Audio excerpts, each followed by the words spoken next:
All right, Kenny Wallace, we are live. You are looking live. I don't even know what to say. So much craziness term at the end there. Everybody's waiting for what? Was it 20 minutes to At least.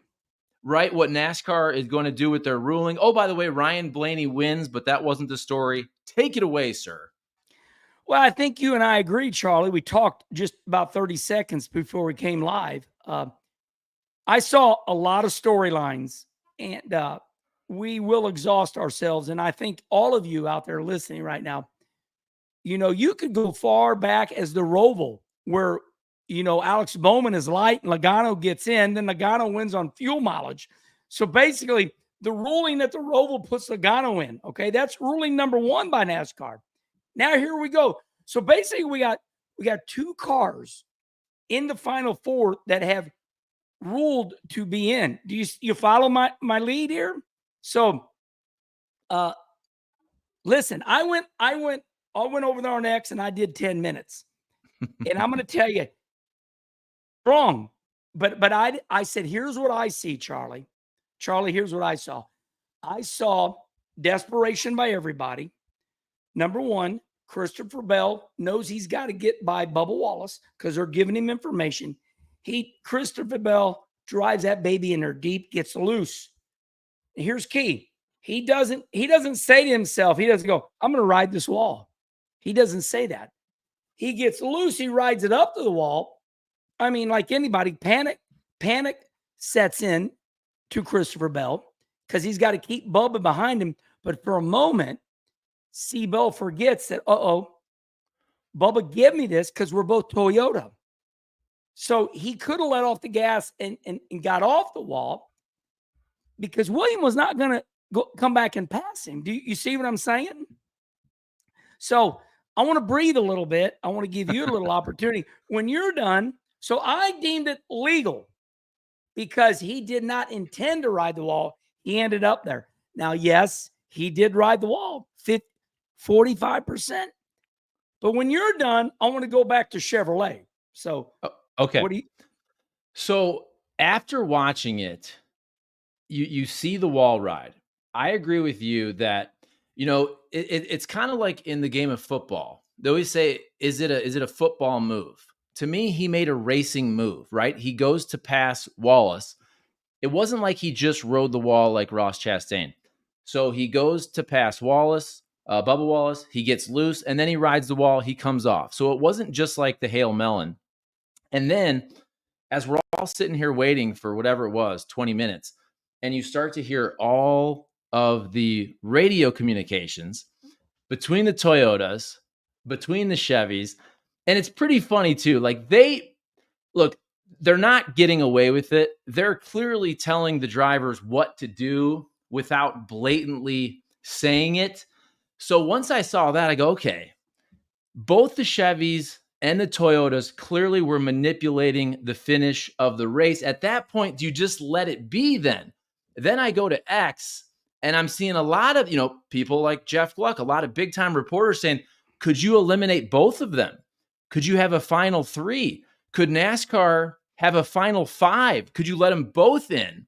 And then, so here's the big conspiracy theory too, is here you are. If you keep things the way they are, Kenny Wallace, there's no Hendrick Motorsports drivers in the Final Four. Now, I'm okay with the ruling, but you don't think that crept into the mind of NASCAR that there were no HMS drivers in the championship?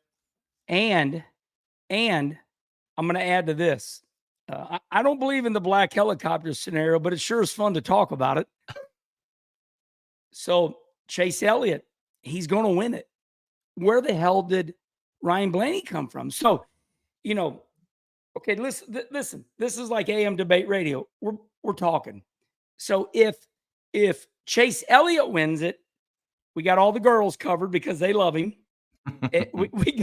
we got Mr. H calm down over here. But I'm like you. I really feel like this was an incredible dynamic. And I'm going to go with coffee with Kenny this morning. We're going to forget about this in about 5 days, and we're going to crown a champion. But, buddy, we're talking about it. We're talking about it. And We can bitch and moan all the way to Phoenix. But I got to tell you, I think this is awesome. We don't like it. I agree with what Jeff Burton said. This race was incredible. It is a shame that it came down to this, but this was not NASCAR's fault. They were put in this scenario. Here, listen, it's this simple. If Seabell doesn't ride the wall, there's nothing to talk about. But you're telling me, okay, I was listening to TV and they were on the air 20 minutes after the race and they had every chance to bring up all the spotter noise. It was very clear. All the spotters were like, hey, number 3, Austin Dillon, you know what to do. And basically what that means, you're a Chevrolet. William Byron's a Chevrolet. Do not pass him. And then all of a sudden, here comes Ross Chastain. And I don't think he got the message. He come flying by the outside, and he's going to blow by them both. And all of a sudden, Ross Chastain, he's a Chevrolet. He slams on the brakes. Now, it's like escorting somebody into a wedding. You got Austin Dillon here, and you got Ross Chastain, and they're escorting the 24 of William Byron. They're escorting him to the finish. To me, that's as bad, way bad. I mean, I think I would have ruled in Seabell's favor, but I guess, listen, I was doing everything I could do to pay attention. I guess NASCAR got, if we're going to go to court, I think, NASCAR got something that they would win. It must have been, hey, Bubba, slow up. But, Bubba went into turn 1 on the white flag lap. They got him all jacked up, and he was 4 wide up in the marbles. So, but I think, now listen, I don't know, everybody. Respond right here. I think I might have missed it because I went live on X. But the spotter and Bubba, they must have got Seabell in trouble. They must have said, Bubba, slow up, slow up, slow up. Because they're really not even ruling on riding the wall. They're ruling on somewhat what I'm hearing here at the end. I got mixed emotions. They're saying, yeah, he rode the wall, and he was given orders to let Christopher Bell on by. So, listen, my phone's, what do you got? So just so we have the official ruling from NASCAR. Good job. So this Charlie. is from the NASCAR Twitter account, directly from them. Got it. They write penalty. NASCAR deems the number 20 car incurred a safety violation at Martinsville Speedway. He is placed in 22nd position, the last car 1 lap down. So I read that as the wall ride in terms of just how they ruled in this tweet. Okay. Well, good. I mean, listen, we're doing our very best here. We love the sport. We're going on. I mean, listen, I know for a fact you and I are part of Dirty Mo Media. So Denny Hamlin's getting out of his race car right now, and he's going to his house, and that's where Action Detrimental takes place. Within a couple hours, Denny Hamlin is going to be taping Action Detrimental. Well, we're doing the same thing, but we're just here. So listen, everybody, we're glad you're joining us. We're live. We're 8 minutes, 30 seconds into this deal.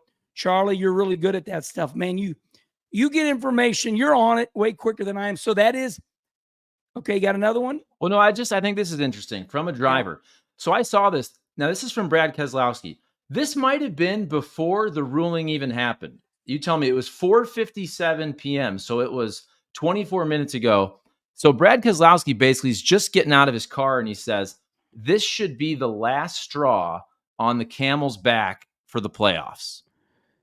So he believes that we should not have playoffs anymore. Well, okay, let's not repeat ourselves, but because of what he just said, I'm going to respond. Although I am repeating myself. It's all good. Yeah, but we're responding to him. For sure. We got 2 drivers in the playoffs for real. So you got Blaney today because he flat ass won the race, right? Blaney just wins the race. There's no controversy there. Tyler Reddick just flat wins the race last week. Those are 2 drivers that just win the race. So if I'm going to put up for Keselowski, I'm going to say what I said 10 minutes ago. You go back to the Roval. How did Logano get in? He got in because Alex Bowman was light on the scales. But that's, I mean, that's just that. Okay, but all that does is put Logano in. That's all that does. Now Logano goes to Vegas and wins on fuel mileage.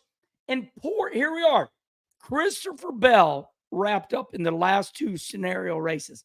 C. Bell wins the race last week at Vegas, but gets beat on gas mileage. Unlaps himself and gets right to Logano's ass, and they throw the checkered flag. So C. Bell's like, what else can I do? So then they drop the green flag here today at Martinsville, and C. Bell's looking good, and all of a sudden his car just goes away. And he's like, I had 30 points going into this, and now I'm not good. And here, and I can kind of see, I don't know. This is exciting. I'm going to take the Kenny Schrader approach. This is a hell of a show. NASCAR was backed into a corner, and Charlie, why don't you read some of these off that are popping up on the screen, and we'll answer them. Sure. So Jeffrey Snipes says, problem is there's no rule to prevent manufacturers blocking for someone. And Herm, I don't know if you heard this part, but when the Toyotas were communicating, so when the crew chief said to Bubba basically that Christopher Bell needed to make up a spot, whatever it was, whatever the way he said it, somebody was one to the good.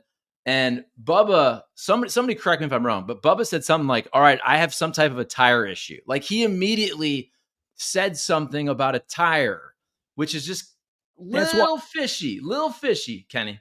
So probably that's why when he went into one, when all the leaders were coming, well, not the leaders, when I'm laughing because when William Byron was pulling the Chevrolet train, okay, let's go back through. I vividly remember it. And this is to your point. Byron's here, Austin Dillon's here, Ross Chastain here, Keselowski. Okay, right there. I just told myself why Keselowski's pissed, because he was boxed in. Yes. They wouldn't let him go. Right. He had nowhere to go, and he knows what's going on. Well, at that moment, Bubba looks in the mirror, and he sees the whole Chevrolet train coming behind him, and he goes, oh, I think I got something wrong. So now we got a little time to talk about it. Now me and you judge and jury. So yeah, I see what you're saying. So then Bubba Wallace wiggles up the track in turns 1 and 2, sets the stage, go down the back straightaway, let C. Bell passing. And so, you're right, everybody. You got to incriminate yourself. Okay, let's go back to incrimination. Let's go back to Richmond. What was you and I weren't even really doing, the Kenny Wallace show at that time.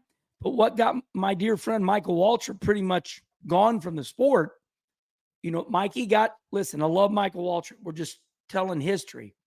Mikey got in trouble at Daytona with, he put the gel in the intake and he got caught. Okay. And he got kicked out of the Daytona 500 pretty much. So then Michael goes and he's trying to get everybody in at Richmond, right? And it's the legendary, I don't know exactly what it says, respond right here. But at Richmond, it's like, hey, Martin Truex, your wrist itches. Oh, my wrist itches. Oh. So I guess your itch, your wrist itches was code for spin that son of a bitch out. So it's been going on. And I think, NASCAR is responding. So Shadow says, no conspiracy. I'll tell you what, it's funny. We have, first of all, so many people watching. Thank you so much. We have almost 2,200 people watching live right now. Thank you. Give us a thumbs up. Hit that subscribe button, please, if you haven't already. We got tons of comments. And first of all, just veering off for a second from all the controversy, which we'll get back to. But how about Kyle Larson? 6 wins. It was the season of Kyle Larson. That's all we talked about, the double. And then he can't run it. So he doesn't win the regular season championship. And Kyle Larson is not in the championship four. That does not feel right to me. So I see this both ways. I think the whole dynamics of our live show here on YouTube changed when you just showed me what Brad Keselowski said. So you're basically saying Brad Keselowski is mad, and it's because all the Chevrolets blocked him in, probably cost him 5 positions at the end. He couldn't go anywhere. I see so many takeaways. Okay, now we got 4 going in. But to your point, does the driver that wins the most races, does he get to go in? Is he the 5th one? Do we listen, everybody? Once again, I'm like Charlie. Thank you all for tuning in. But it's kind of like baseball. Charlie, you're Mr. Baseball, and no sport is the same anymore. The NFL, the NHL, Major League Baseball, it is so hard. We don't even compare stats anymore. When in the NFL, when they go, oh, this is the most yards run, I'm like, come on. The guys are a foot taller now on the defensive line. It's hard to even do that. So I think that's where we're at right now.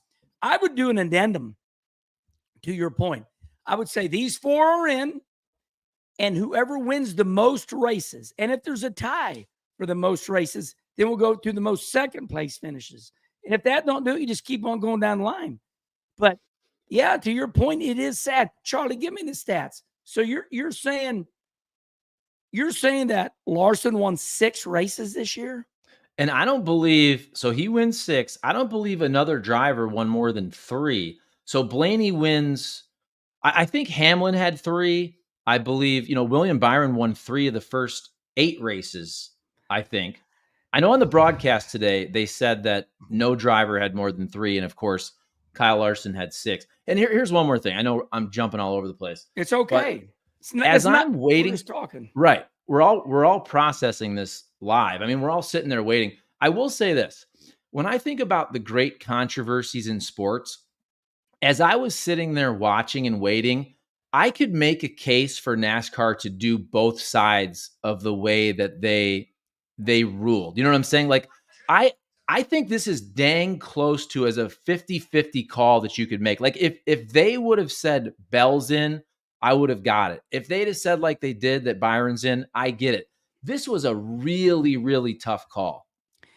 You're going to load the live take soon. So the live take, so you're going to take this take right here. So I did a live take. I did it for you, Charlie, because I wanted to get everybody my true feelings. You're going to load that, today or tomorrow. But my live take was Bell did no wrong because he did not go in the corner and intend to ride the wall. So you're right. I'm with you. But once again, I just don't include NASCAR in any of this wrongdoing. They put NASCAR in this spot because Bell did ride the wall, even though he didn't intend to do it. And I ruled, I said, Bell is in the playoffs. And 1 minute later, they ruled nope. And I said, okay, I was wrong, everybody. So I'm with you. But listen, there's a lot of emotions. I'm on X right now, and holy moly. It's just like all of you, everybody. It's lit. Everybody is highly upset. Okay. So I think you mentioned this, that Jeff Burton on the broadcast, as we're all waiting, he said we shouldn't be talking about this. Right. And I have to disagree. Now, maybe this is because I didn't grow up a huge NASCAR fan. I mean, I am now, obviously. But to get the casual fans interested, Kenny, is this not the best thing you could possibly have for the run-up to Phoenix? Like the controversy? And this, when I say this is pun intended, manufactured controversy, because it's literally the car manufacturers that were causing this. But like, this is real controversy. Now, the playoff format is what created it, but I mean, it's freaking captivating. I mean, we're all sitting there on the edge of our seat watching the ruling. I'm with you. I'm with you 100%. Listen, Jeff Gluck, there was race manipulation from both manufacturers. Hell, make it a final 3. In other words, no 4. I'm with you. And listen, everybody, once again, thanks for tuning in.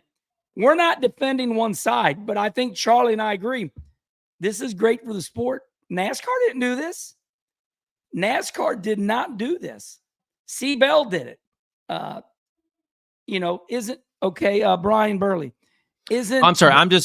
These folks are actually giving us super chat money. So thank you very much. So I was just acknowledging them by putting their Thank comments. you, Sheldon. Yeah, Chevy side-by-side blocking.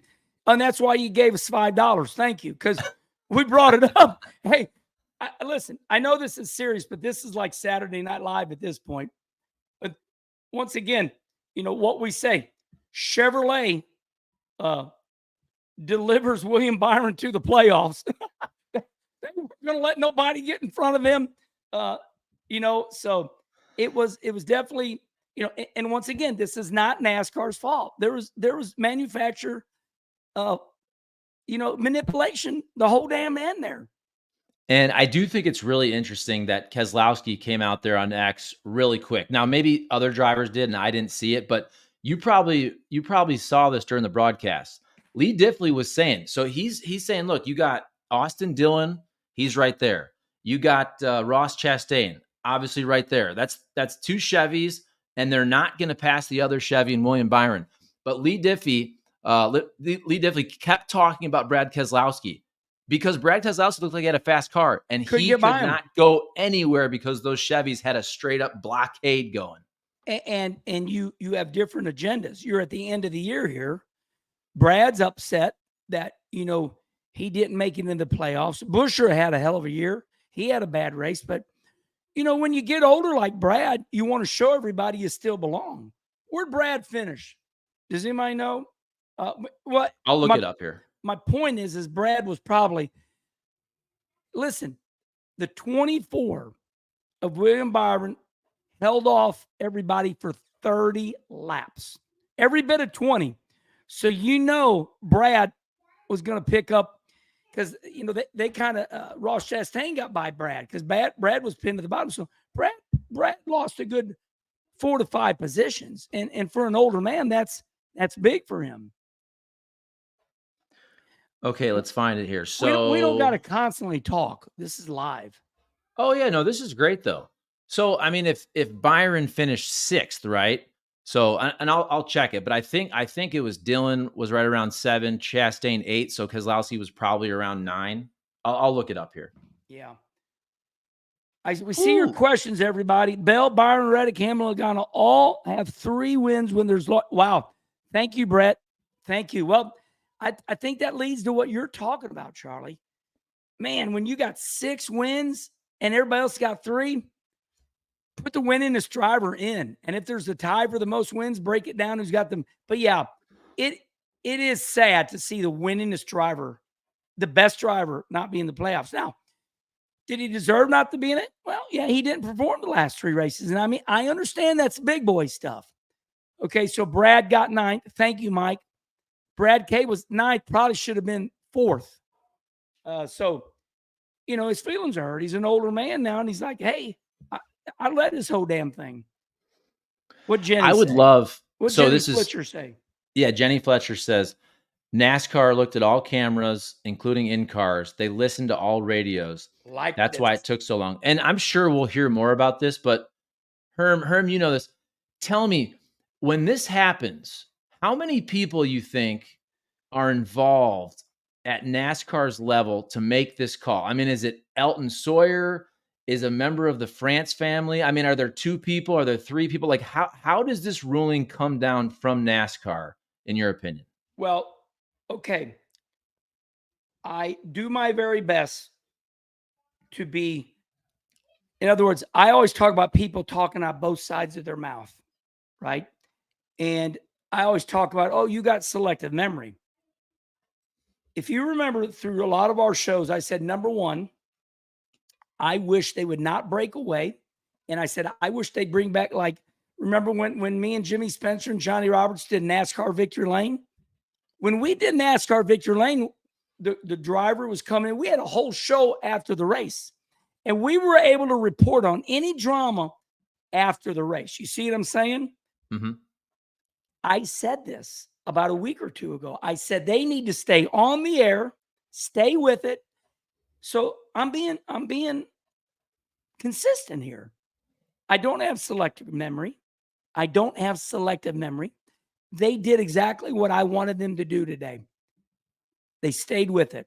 They made the ruling. Now, when everybody racetrack tonight, when we lay our head on that pillow tonight, and everybody leaves Martinsville, it's done. There's no taking the car back. Now, listen, we ain't done yet because these guys got to go through tech, but at least we got the big stuff knocked out, right? Absolutely. We have so many comments and so many questions, and I'll get to some of them here, but literally as I go to post one, we get 10 more. So thank you so much, everybody. We have almost 2,500 people watching live right now. We've had over 8,500 watching in the last 25 minutes, Herm. Yeah. So let's see what we got here. Yeah. Jeffrey Snipes says, Larson has almost twice the number of laps led than the next driver, more stage wins. And yeah, when I was bringing that up, I wasn't bringing it up in a controversial way. I just feel like I do like the NASCAR playoff format for the drama, but it just seems wrong that this particular year Kyle Larson is not in it, because I feel like he was the freaking story of the year, of the whole year. Well, listen, I'll de-bullshit it. I'll give you a shortcut. If you go, hey, everybody else won 3 races, this guy won 6 races, led twice as many laps as anybody, and he's not in the playoffs.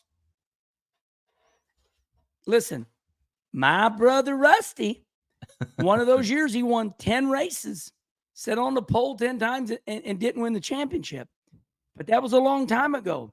If we're going to keep, when you do these contracts, we're going to put an addendum on. It means we're going to add more on.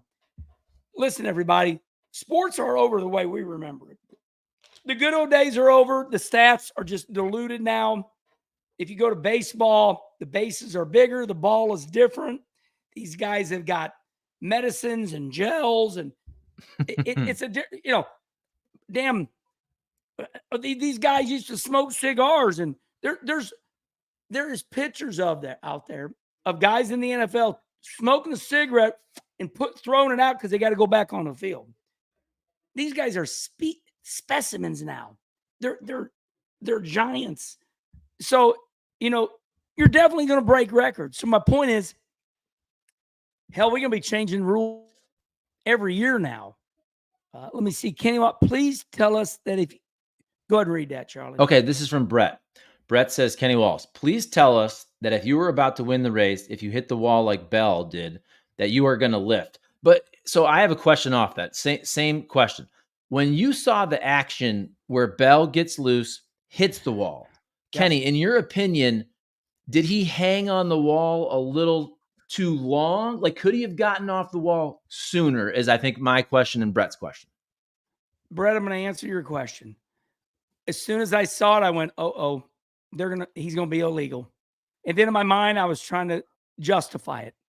I was trying to say, well, he was loose. He didn't intend to do it. Brett, let me just say this. I got 2 grandfather clocks here. I've won Martinsville twice in the Xfinity Series. I've sat on the pole in the Cup Series. So what I'm going to tell you is the way it really is.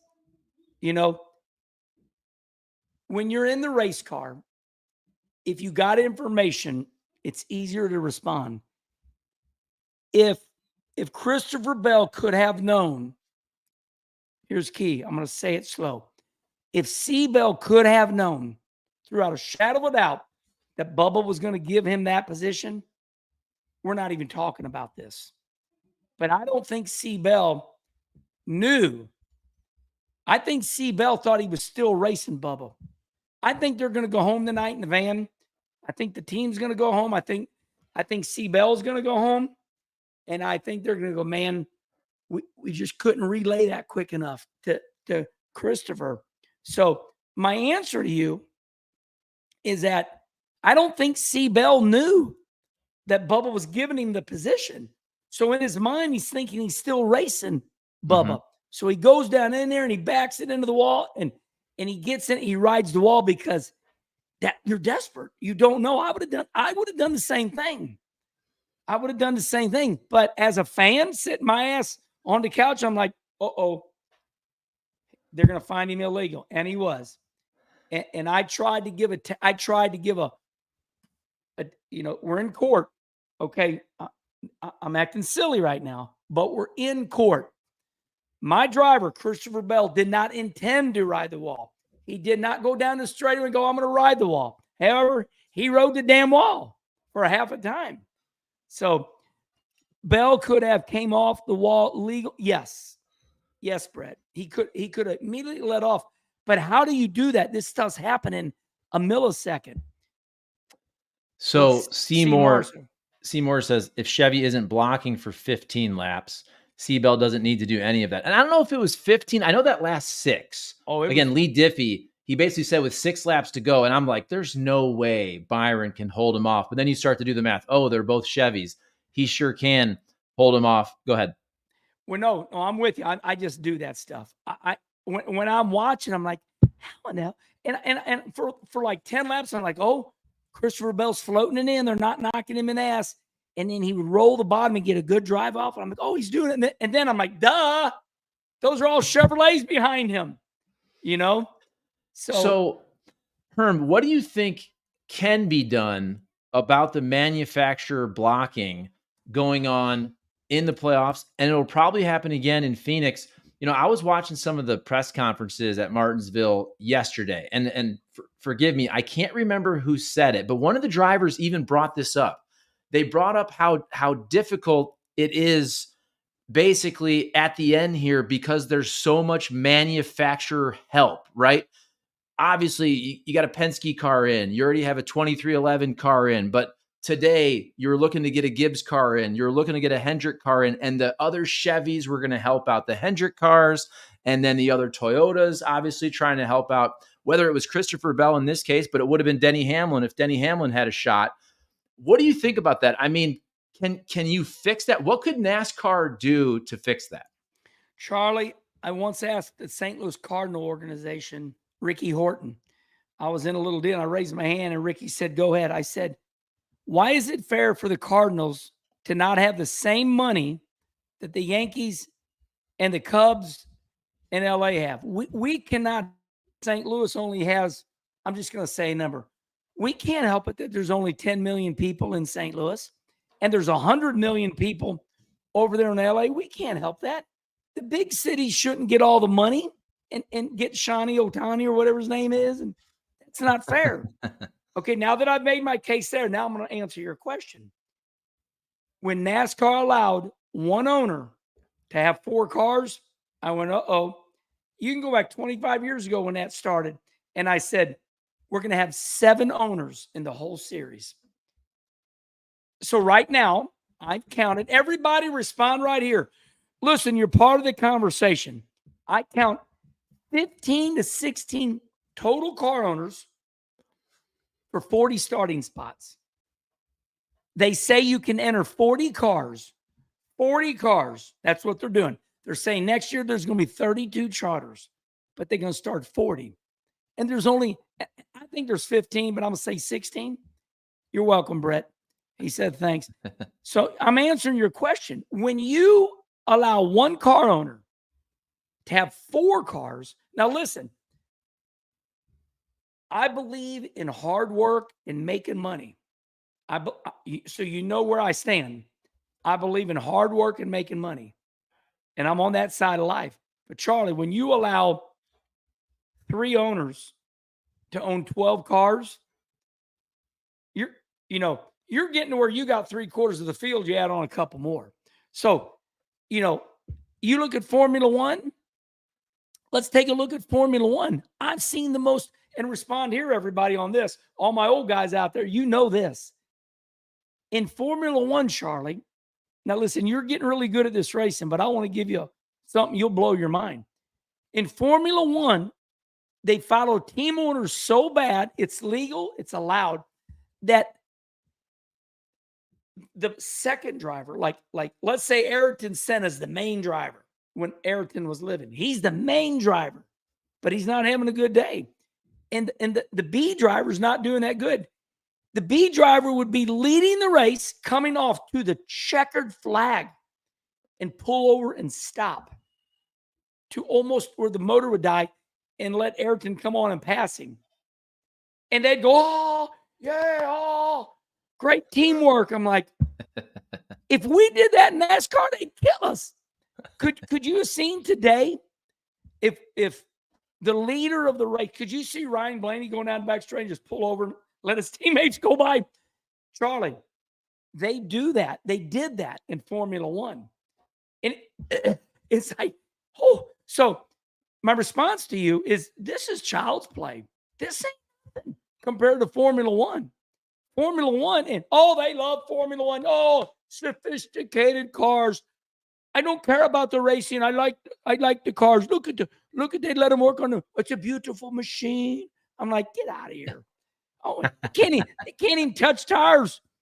I mean, Formula One's not about the race. We all agree on that. It's about the beautiful people. The beautiful people. And we know that. So listen, I like Formula One because I love the gadgetry. I love the engineers. But Charlie, that's how pitiful Formula One was. The guy, the B driver would come off, he'd pull over and let the main driver win. And they knew it. Teamwork. Now we're trying to break it down. Did he let him by on purpose? Hell, we're in the Stone Ages compared to Formula One.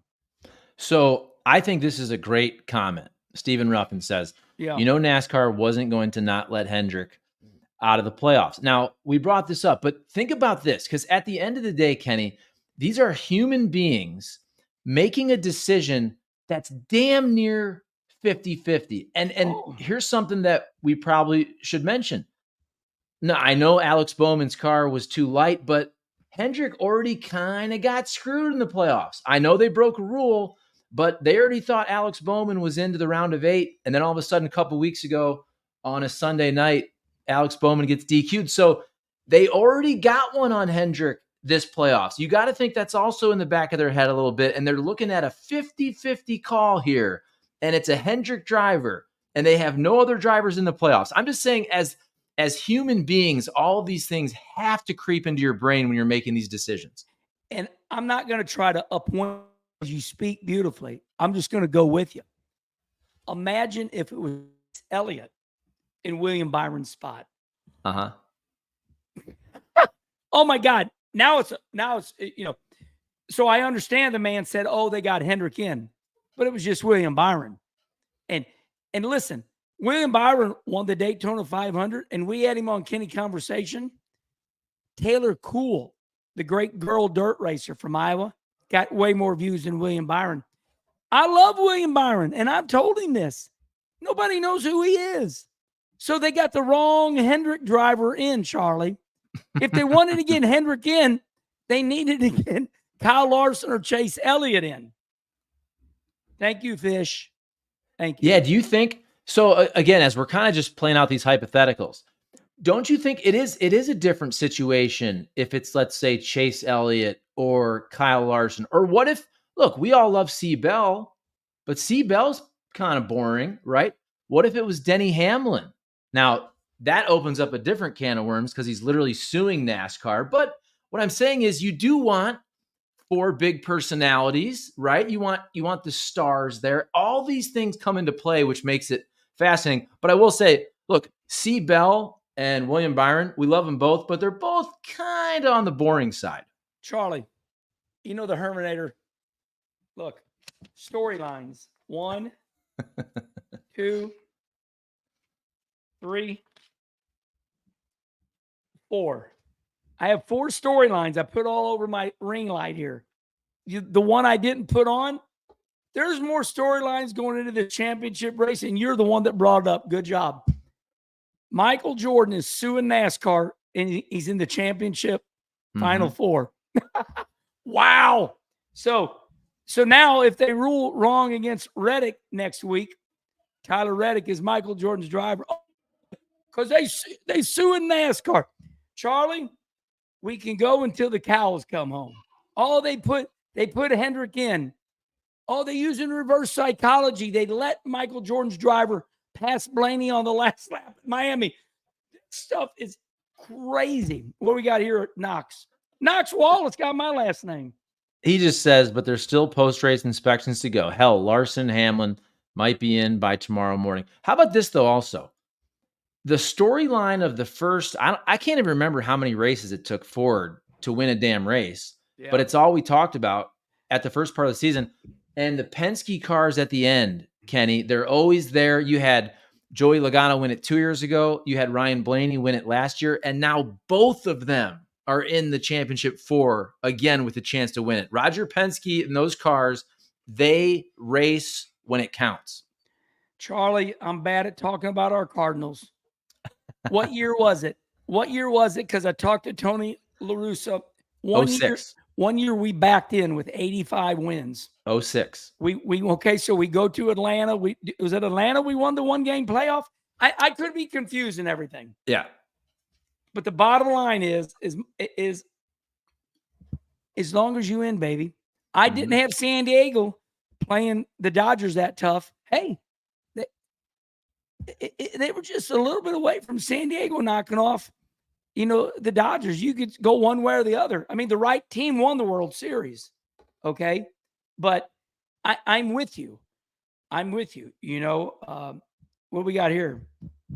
He's Christopher Allman here just kind of saying they should have allowed both Bell and Byron some time in the pits under yellow flag rules to patch up their cars and let them go one-on-one for 50 laps to race for the 4th slot, which I think he's kidding. But I wonder, do you think it went through the minds of the NASCAR officials that maybe they would disqualify both of them or maybe let them both in? Do you think that was a discussion? That is a big talk right now. So here's what's happening. I'll give everybody a look inside what we're doing. I got this neat little phone holder. I had 2 of them. I threw one away because I thought it was stupid. And I kept one. It ends up being the best thing ever. Keep my phone up like this. I keep it right here and you stay on X. And when you look at what's going on, it helps us do the show because an hour after the race is where we learn more, What was your question? No, I'm just wondering, as NASCAR is looking at all the video, and they're listening to all of the communications where clearly there was manufacturer race manipulation by both the Chevys and the Toyotas. I wonder if they ever considered to not let both of them in, have a championship 3. Did they think, hey, let them both in? Could there be a championship 5? I just wonder because NASCAR could really do whatever they want, right? Like they could call an audible and for this specific crazy situation, they can kind of make their own rule. Charlie, you worked for Channel 2 in St. Louis and you were on the news. Let me remind you, they did it. When that whole fiasco happened at Richmond, you know what they did? Jeff Gordon was out of the playoffs and they said, we're going to put him in. And everybody went, good job. They did it. So okay. So in some respect, you could be thinking you're talking silly right now, but you're not. But what's great is racing, but you're a newer fan. And to make your point even more valid, they did it once when that Richmond fiasco happened. They put Jeff Gordon in. So, but listen, Will, NASCAR does what they want. In the end, they do because it's their show. But NASCAR didn't do anything wrong here. Okay, so Charlie, hold your thought there. Write it down. Yeah. I want to throw you one. Okay. What happens? Okay, before the decision was made, I'm making notes, everybody. That's why I got the pen. Before the decision was made, the NBC camera was right in Christopher Bell's face. And Christopher Bell said, I'm sorry, William Byron. Mm-hmm. They had the camera right in front of William Byron's face. And William Byron, there's no way Christopher Bell should be in. What he did was illegal. So he already made a statement. William Byron already said what he did was illegal. Now, what happened? I'm going to turn around. What happens if NASCAR comes back and says, let's just pretend right now. Is everybody happy if NASCAR says it's okay what Christopher Bell does? So let's forget they made this decision. Let's just have fun and play and respond right here, everybody. If NASCAR would have said what Christopher Bell did was okay, already knowing that William Byron said what he said before the decision was final, that was illegal. Now we're, I just don't think NASCAR was in They made the right decision. And here's why, as I think about it more, I agree with you that even though it was close, I think it could have went either way. Think about it like this, Kenny, and we'll make another baseball analogy. Let's say you have a bang bang play at first base or somebody steals second base. Right. They call the guy out. The runner initially, he goes right to the dugout and says, challenges that, right? Because he knows he's safe. Think about it with Christopher Bell. Did he look like a happy guy?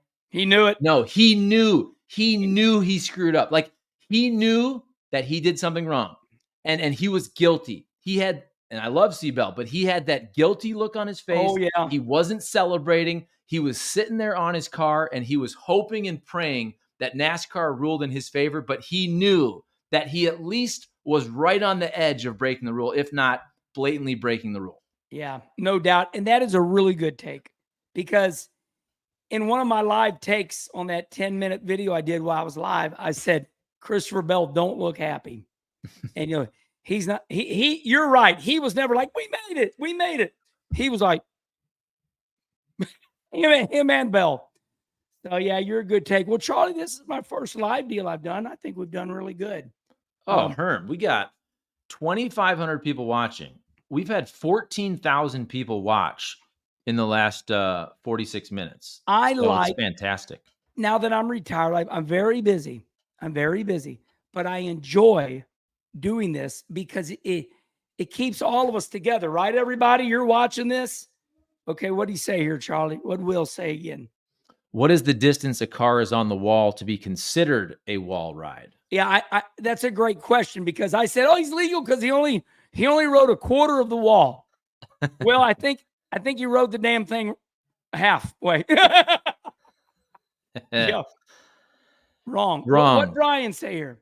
Brian says wrong. Christopher is an intense personality, and that response was par for the course from him unless he wins the race. I don't know, because look, what's Brian saying? I was saying that Christopher Bell looked guilty. That's why he wasn't celebrating. Brian is saying no, Christopher Bell is just an intense personality.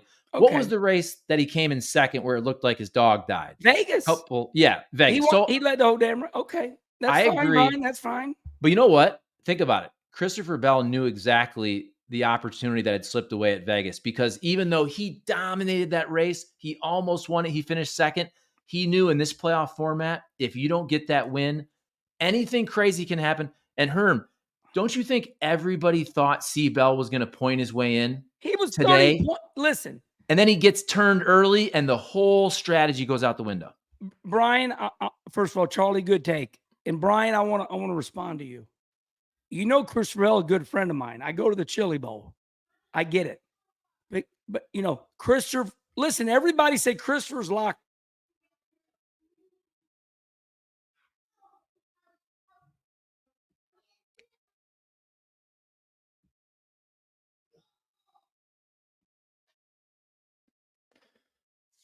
All right, we have Herm there. He's freezing up a bit.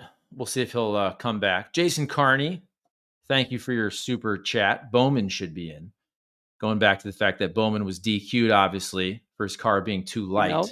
Oh, there he is. Go ahead. We lost you for a second, but go ahead. Yeah, we're good. Listen, I said, listen. I put up my excuse. I put up my defense.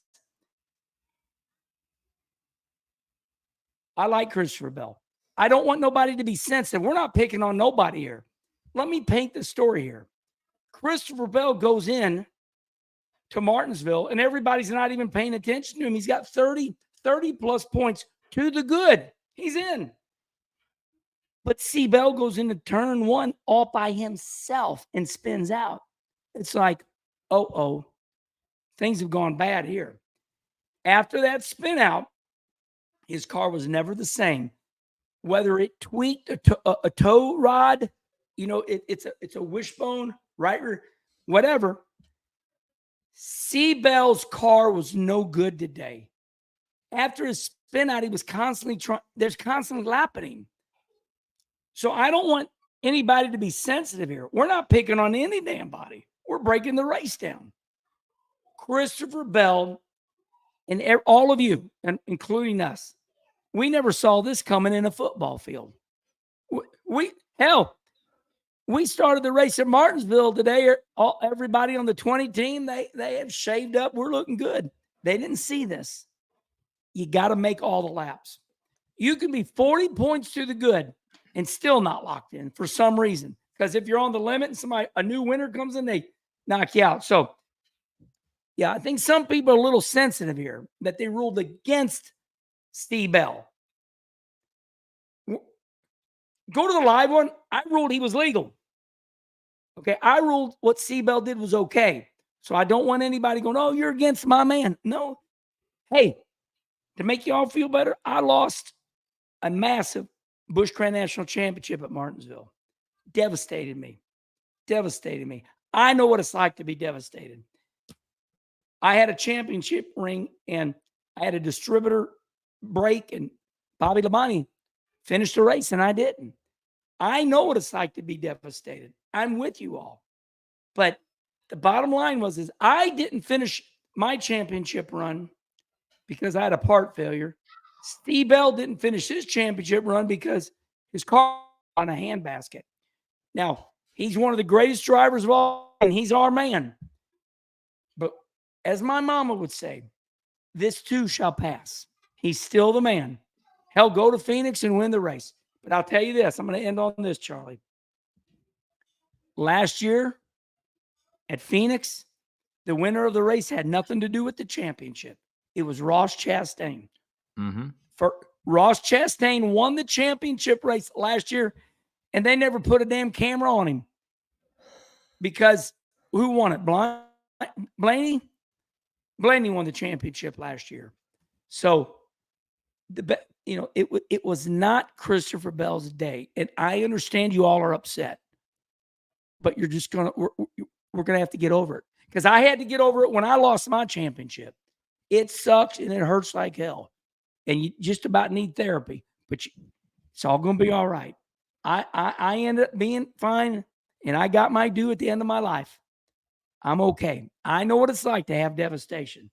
So simmer down, everyone. Simmer down. I love it. That's my therapy session to all of you.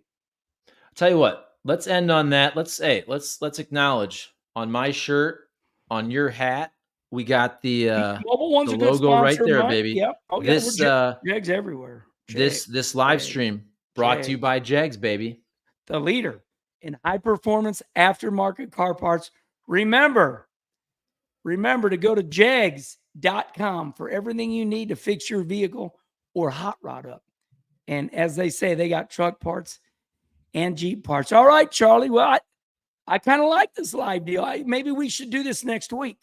I think, we got a night race at Phoenix. We should do it next week. Thank you so much, everybody. We had 15,000 people watch total. We have 2,000 watching right now. We went 53 minutes. Let's call it. And then also, as Kenny mentioned, he did about a 10-minute video he put on Twitter. Live. The second we're done with this live stream, I will upload that to YouTube so you can see that as well. Herm, great stuff, buddy. This was fun. It was fun. Good idea. And all right, everyone. We'll see you all next time. Give us a like, give us a subscribe, and we will see you later. End stream.